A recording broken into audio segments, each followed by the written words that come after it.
Hello everyone, glad to be back. Today is 5 of July, now it's 12 o'clock, middle of the day by Moscow time.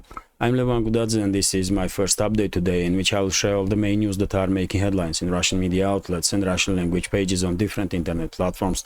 Second update will be a little bit late in the afternoon on my Patreon page, in which I will share additional news that will be reported by Russian media.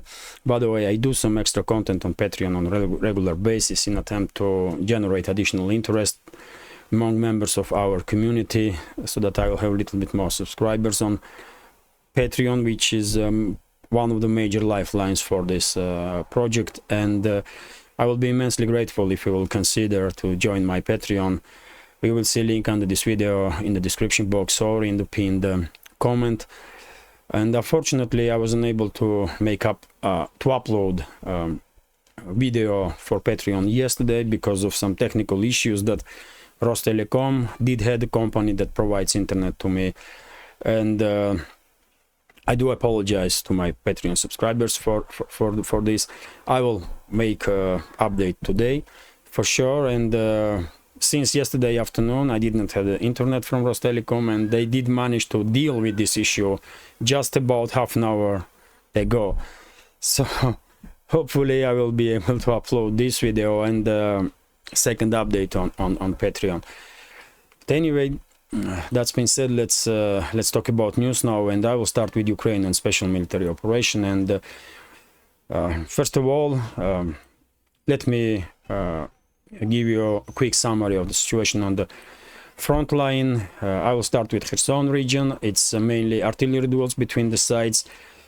As you know, during the previous week, Zelensky's regime was actively trying to establish bridgehead on the left bank of the Dnieper River, which is controlled by Russian side. And at some point, they even did manage to establish bridgehead right next to Antonovsky Bridge, but then Russian forces become active in this direction. They disperse Ukrainian forces in that area, and yesterday many videos were circulating on internet, graphic videos, and that's why I didn't share those videos, not on YouTube, not on my Telegram. But well, the Russian side did manage, as a result of heavy missile and artillery strikes and the drone strikes, Russian side managed to neutralize that grouping of forces of Ukrainian side on the left bank.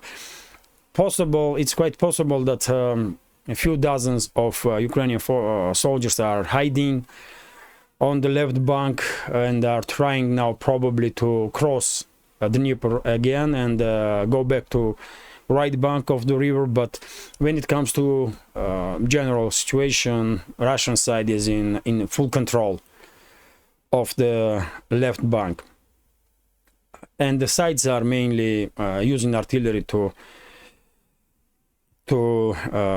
distract each other's and destroy each other's positions.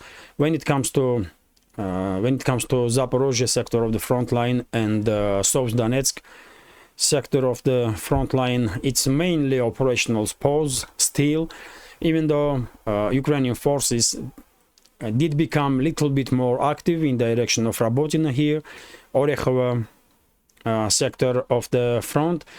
And according to latest news, Ukrainian forces are right next to Rabotina itself now, and in coming hours maybe, or in coming days, probably we will see local scale battle for Rabotina, this small settlement here. But in any ways, this settlement is still way out of Russian first line of defense.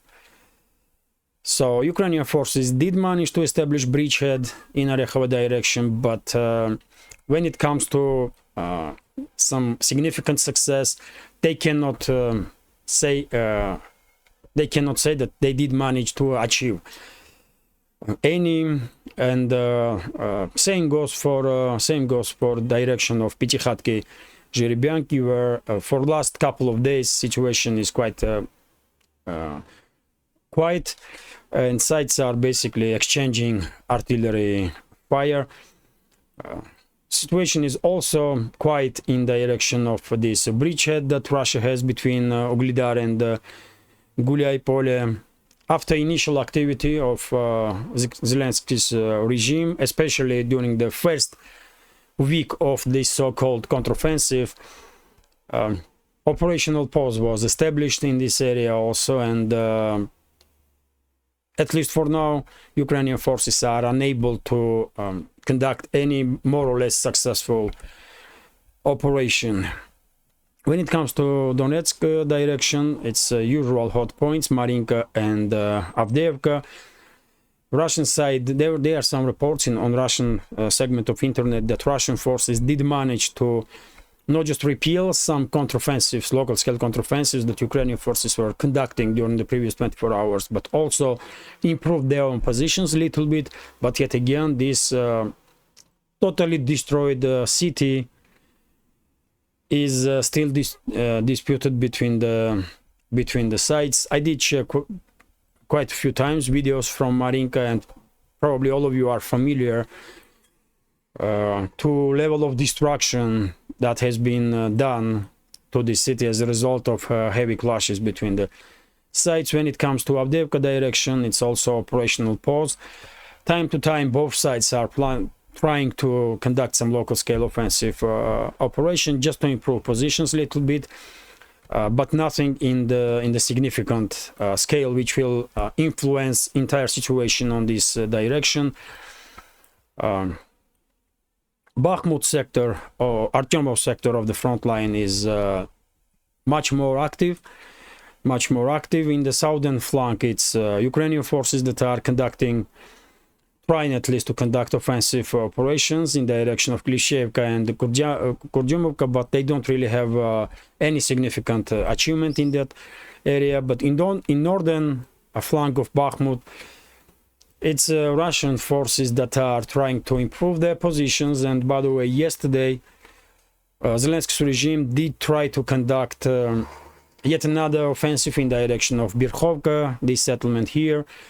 And this attack was repelled, and there are many videos are circulating in internet with almost total destruction of Ukrainian units that were trying to enter Birkhovka. So it was big failure on part of Ukrainian forces in this area. As I said, in northern flank of Bakhmut, initiative is on Russian side, but on southern flank of Bakhmut seems like initiative still in the hands of Ukrainian forces, and they are desperately trying to establish their bridgehead in Kurdyumovka and Klishevka area and enter these settlements, but they are unable to do so, at least for this moment.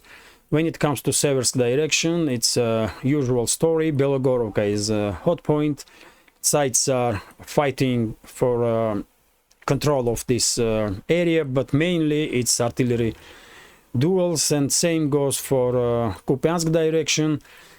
During the previous 24 hours, Ukrainian forces were very active in this sector.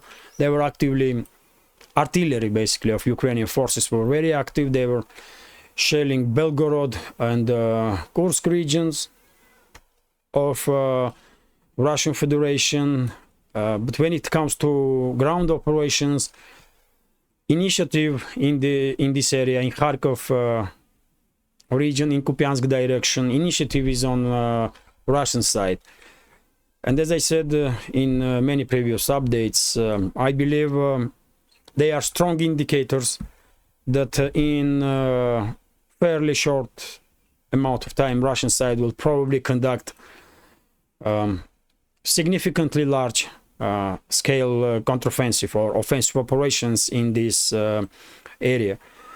And that's when it comes to a quick summary of the situation on the front line. It's still operational pause all along, even though there are some local scale skirmishes, local scale fights between the sides. Mainly it's still artillery duels and preparations of the ground to conduct some more significant operations. But general, when it comes to general situation, it's still operational pause. And even though many experts believe that Ukrainian side will become very active in coming days, before summit of NATO will begin in Vilnius on 11th, 12th July, I have different opinion. I don't think we will see significant activization of Ukrainian forces in coming weeks, even 2-3 weeks. But yet again, let's see what will happen. What am I afraid of is that before that summit in Vilnius, Zelensky's regime may conduct provocation in the direction of Zaporozhye nuclear power plant. That's, in my understanding, much more plausible than second wave of Ukrainian counteroffensive to begin in next 5 to 7 days. And by the way, when it comes to other news, first of all, let me share with you this information, which is based on which is reported by RIA Novosti and based on statements of Rinat Karcha, aide of General Director of Rosenergoatom Corporation.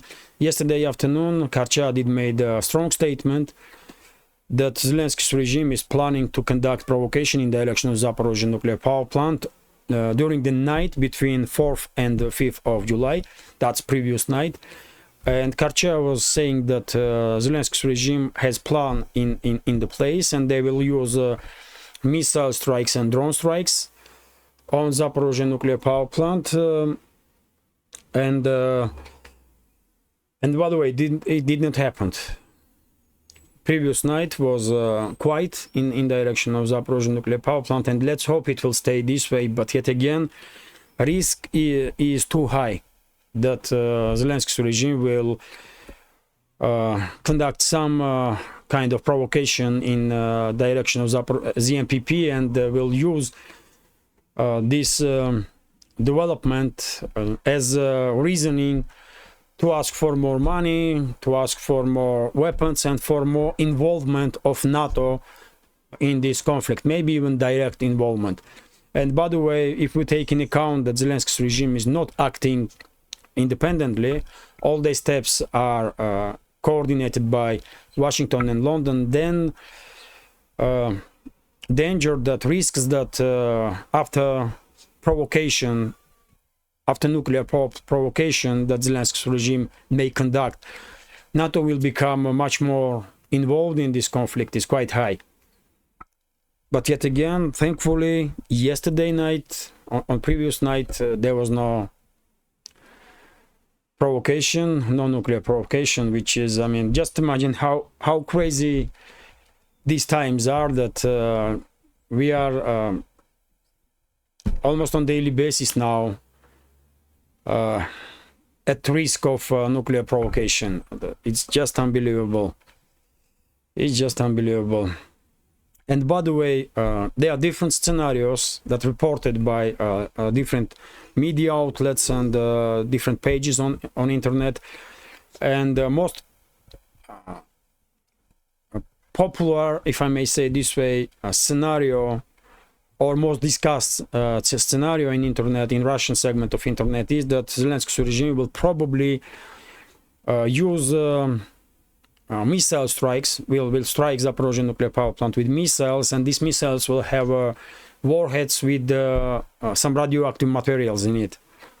And then US, not just Zelensky's regime, but also US and United Kingdom, probably maybe Brussels also, will come up with statements that it was Russian side that did conducted some provocation on Zaporozhye nuclear power plant, and there will be some radioactive trace in the atmosphere and probably on the ground if Zelensky's regime will and their Western masters will blow up warhead of, let's say, HIMARS missile with radioactive chemicals in it. Of course, these radioactive elements will be dispersed not just on the ground, but also in atmosphere. And a few days ago, I did report about deployment of by US purposefully build airplane to the Eastern Europe, WC-135, if I'm not mistaken. And this plane is purposefully built to trace radioactive, chemical or biological traces in the atmosphere. So I guess Western elites definitely do have some plan of nuclear provocation in the place, and maybe these kind of statements, like Karcha did made yesterday, will influence situation and prevent this provocation. Maybe, but yet again, only time will tell. Let me continue. This is RIA Novosti's report, according to which today, since the yesterday afternoon, basically, Zelensky's regime was actively shelling Kursk region, Belgorod region, and also DPR and LPR. And we have information here that this morning air defense systems were actively working in Belgorod region, for example, and Valuiki, a settlement in Belgorod region, become under fire. And as a result of this shelling, there are reports about civilians that were injured, and some significant damage was done on the ground also. And yesterday afternoon, when it comes to this basically terrorist activity from Zelensky's regime, yesterday afternoon, Zelensky's regime also did shell Donetsk direction, and in a city of Makeyevka, huge explosion was, just look at it. Oh, okay. So this huge explosion did occur in Makeyevka, and which is right next to Donetsk city. And I did share this information yesterday afternoon on my Telegram before I had internet, while I did have internet. And according to latest news, during this, as a result of this strike, 41 civilians were injured, and very significant damage was done on the ground. Once again, pure terror attack from Zelensky's regime. And well, unfortunately, these kind of strikes probably will continue until this regime, this terrorist and Nazi regime, exists. Even though Russian air defense systems are truly capable, it's just technically impossible to take down all the aerial targets 100% all the time. It's just impossible to do so. And unfortunately, civilians are,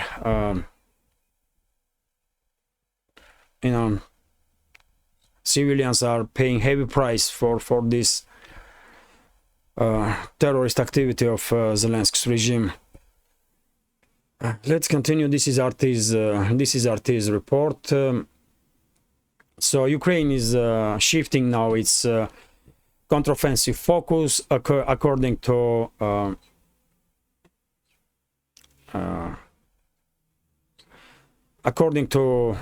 Chief of National Security of Ukraine, Alexei Danilov, extremely Russophobic, mass murderer. And this idiot, sorry for my French, but this individual yesterday come up with statement that main goal for Ukrainian counteroffensive is to maximize damage on the Russians, rather than make some rapid territorial gains. So because they don't have anything to brag about, and counteroffensive is in force already a month, and all they manage is to take control over the few settlements, long way from first defense line of Russian forces, so they don't have anything to showcase or highlight to the Western masters, and that's why they are coming up with strange and crazy statements. And now Danilov is making statements that main goal, presumably, for Ukrainian forces is to deal some significant damage to Russian forces, not to gain control over the territory. Well, who gonna buy it? I don't know who gonna buy these kind of statements, but you know, but at least we are seeing acknowledgement by Zelensky's regime and the Western masters of fact that of the reality that this counteroffensive is failure, and they are not able to gain control over the significant territories or to achieve any significant success. Let me continue now, and well, I did spoke about this information. Interfax is reporting that air defense systems were active in Belgorod region, which is true, and as I did report, this settlement Valuiki become under heavy fire. Next information is reported by TASS. Russian Foreign Ministry did comment about grain deal, and according to Moscow, according to Russian side, there is no significant reasoning or significant ground for Moscow to continue to prolong grain deal, which will expire on 17th of July.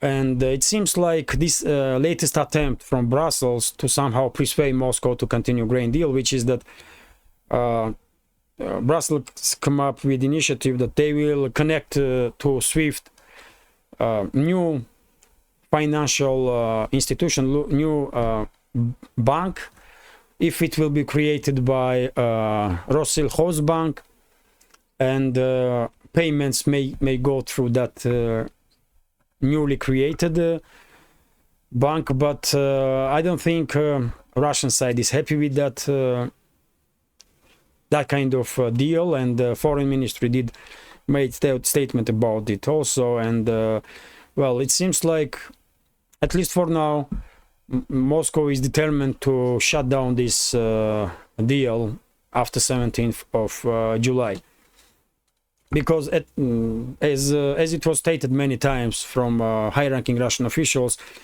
grain deal did work perfectly well for Western elites, for Zelensky's regime, for all the other participants except Russia. Russian interests never was fulfilled by this deal, and as you know, some time ago, quite a few weeks ago now, Zelensky's regime did destroy ammonia pipeline Toliati Odessa, which was supposed to be part of grain deal, and Russia's supposed to have opportunity to begin exporting its ammonia through this pipeline. But Zelensky's regime destroyed that pipeline, and it was already become clear that well, Moscow will probably won't prolong grain deal no more, and at least for now, situation is the same. Moscow will probably refuse, which is not the great news for Eastern European states, especially because if this deal won't be prolonged, then I guess European markets, especially in the Eastern Europe, will be flooded by Ukrainian production, even in a more significant scale that it is now. And as we all know, farmers in Poland, in Hungary, in Bulgaria, Romania, they are already not happy with what is happening. But well, as Moscow said many times, Russian interests was never fulfilled by this deal, so there is no reasoning to prolong it. And by the way, yesterday, this is TASS News Agency's report. Also, yesterday in Kamchatka, that's a Kamchatka region of Russian Federation, which is far east of Russian Federation, MiG-31 interceptor crashed. And for that moment, when I see this information, emergency services were looking for pilots. There was no information if pilots managed to escape and survive. And MiG-31 interceptor is Soviet era interceptor. These fighters are not in the making no more, but these fighter jets become in center of attention lately because some of the MiG-31s were modernized to be able to carry Kinzhal hypersonic missiles. So it's a significant loss, really, because these fighters are not made no more. But yet again, there are rumors on internet that Russian side is actively working for replacement of MiG-31, which will be, you know, there are different rumors that replacement probably will be hypersonic itself, not just will carry hypersonic weapons, but plane itself will be hypersonic. And if that's true, then well, let's see how that new plane will look and will perform. Because Russia, due to its massive size, do have a need in long-range interceptors like MiG-31 is. One of the fastest planes in the world, by the way. It has a 3M speed. It can fly 3 times faster than speed of sound. And let me continue now. And by the way, Zelensky's regime is continuing acting crazy. What else we expect from them? And this time, Zelensky himself is acting extremely aggressively in the direction of Georgia. And we have information here that Zelensky did give order to Ukraine's foreign ministry to have a discussion, to conduct a discussion with Tbilisi, and basically to force Tbilisi to recall its ambassador in Ukraine. And this is a truly significant deterioration of relationships between the two countries. Current Georgian government already has difficulties with relationship with official Kiev, but after this step, I believe official Tbilisi have no reason to even try to, you know, somehow save relationships with Ukraine, or save what is left from a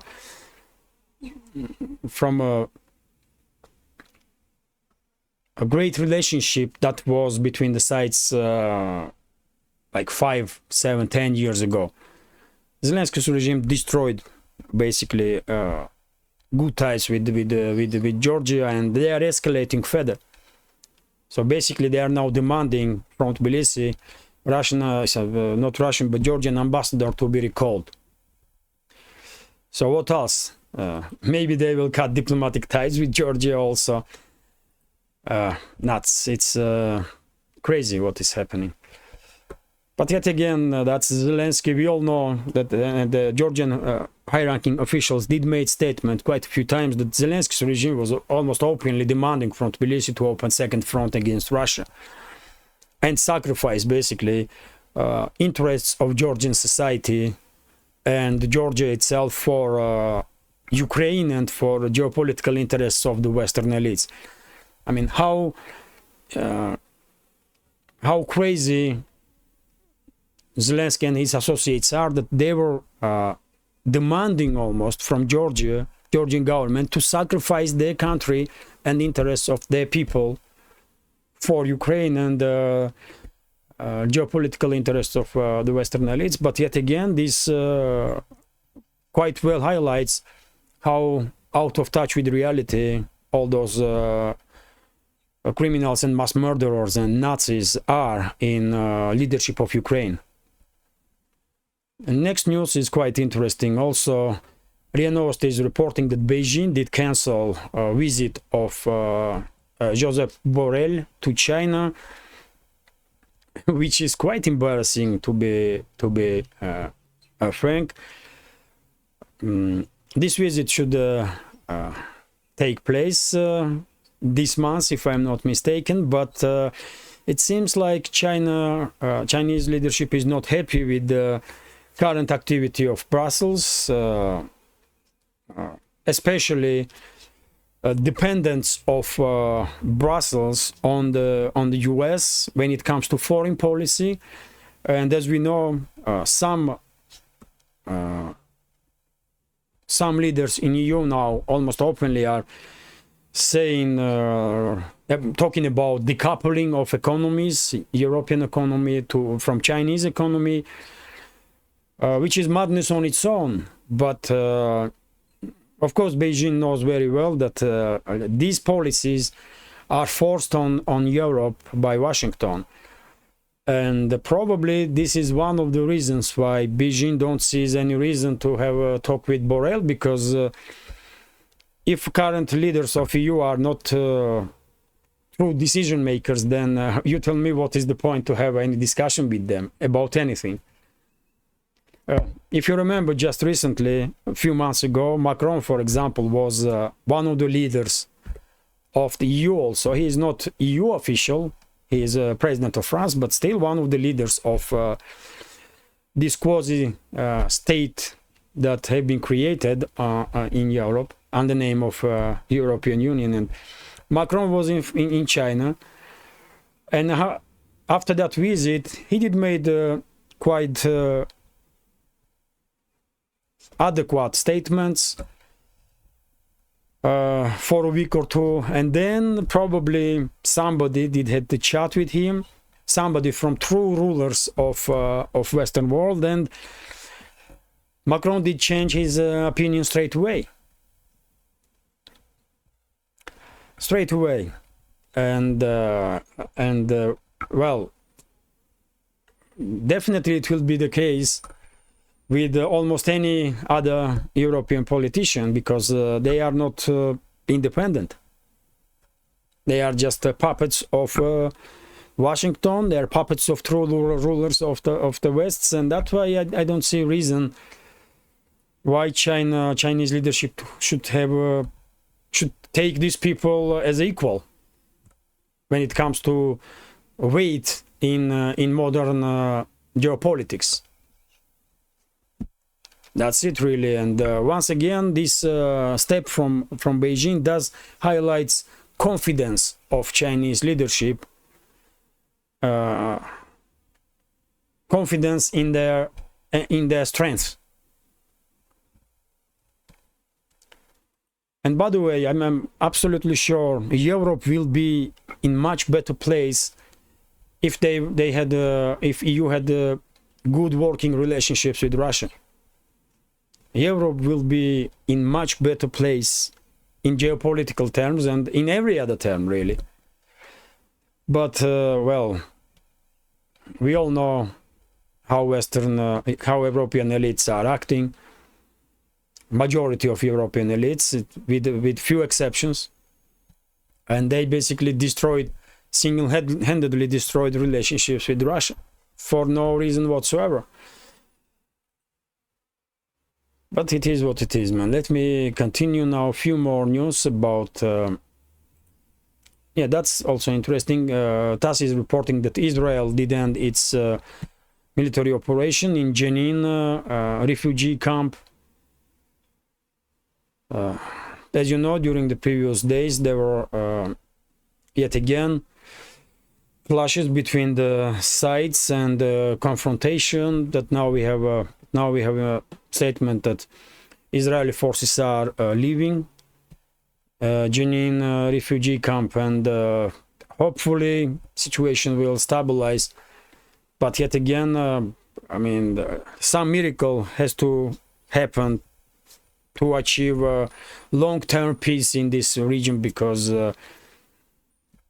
it's decades and decades now that sides are unable to find language for dialogue and peace, which is very unfortunate.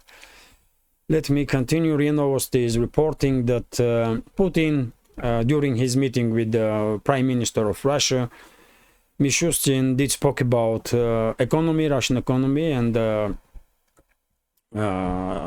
economical development, and he did said that despite pressure from the West and despite sanctions, Russian economy is doing okay and even managing to grow, which is true. And Mishustin also did make statement, and he said that this year in 2023 inflation in Russia will be about 5%,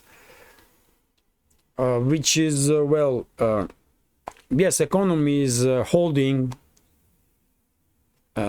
withstanding pressure from the West. That's obvious, true, we all see it. But 5% inflation, I mean, I don't know. This is too optimistic, really. This is too optimistic. It's a great news, of course, if inflation will not exceed 5%, but I don't know. I find it hard to believe in this. Let's see what central bank will say, because they always are more conservative. Because 5% inflation, well, that's extremely good result. If Russian financial bloc of government will manage to achieve inflation around 5 or even 7% in annual terms, that will be unbelievable success for economy, man. Because majority of the world is in, when it comes to inflation, it's in double digits, isn't it? Majority of EU member states also. And if Russia will achieve inflation level just 5 or even 7%, that will be just extremely successful year for economy. Let me continue. And by the way, Russian Central Bank did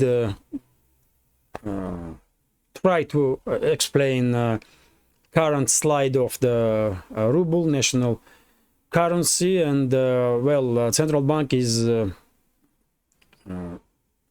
according to Central Bank, this slide was due to some level of disbalance in foreign trade, which is one of the reasons, I believe.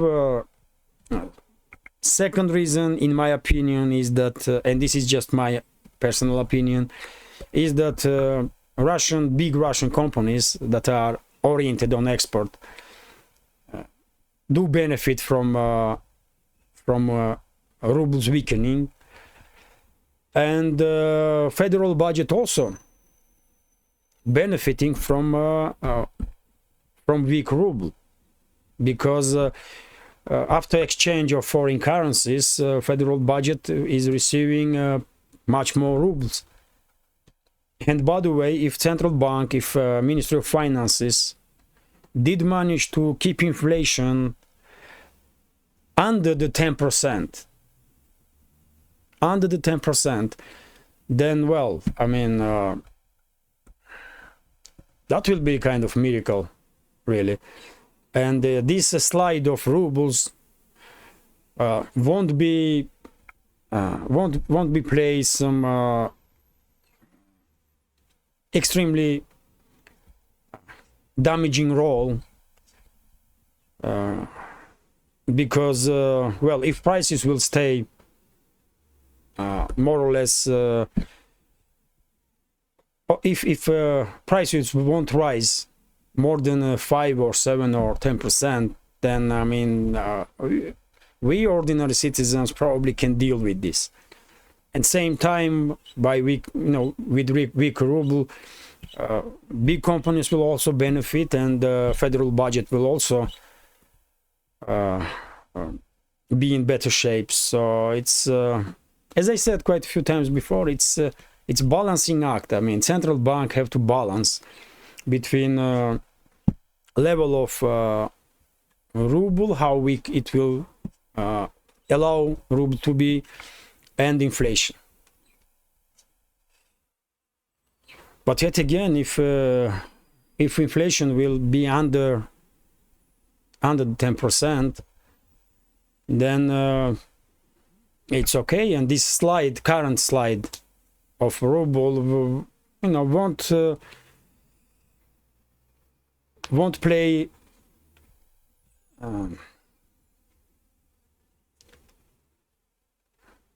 won't be devastating, let me say it this way. So this is last news for today. And by the way, a few days ago Putin was in Dagestan, Northern Caucasus region, and main points of discussions was development of tourist infrastructure in this region, and because Northern Caucasus region do have a great potential, including North Ossetia, Alania, where I am now for summertime. And well, we had information that Dagestan will receive 5 billion rubles from federal budget to exactly for infrastructure projects. And well, great news for Dagestan. Great news for Dagestan. I hope Moscow won't forget about North Ossetia, Alania also. And hopefully this region will also receive some additional investments to improve its tourist infrastructure, or build new infrastructure from the scratch, because I'm absolutely certain that North Ossetia, Alania has just immense potential when it comes to tourism. Just immense potential. It just needs little more investment and time. And this region is almost one of the most popular directions in Russia when it comes to internal tourism. So, well, great news, especially for Dagestan. But hopefully, big investments will come to all the other regions of Northern Caucasus. So yes, this is it for now. Let's see, 42 minutes, 43. Okay, not too long update. So yes, this is it for now. I hope you will find this video, this update interesting, and if so, please hit that like button and leave some commentary about any topic you like. More likes and comments, my videos will have more chances are that YouTube algorithm will recommend my updates, not just to our subscribers, but to YouTube community overall. And maybe I will manage to reach wider audience that way. And for very same reason, if you can, please share links to my videos or my channel with your friends on Facebook, Twitter, Telegram, or any other platform that you are active on. And if you think this channel is good enough, interesting, informative, and deserves to exist, please consider to support with small donations through PayPal, Buy Me a Coffee, or by subscribing to my Patreon page. You will see links under this video in the description box or in the pinned comment. This is it for now. Have a great day and take care.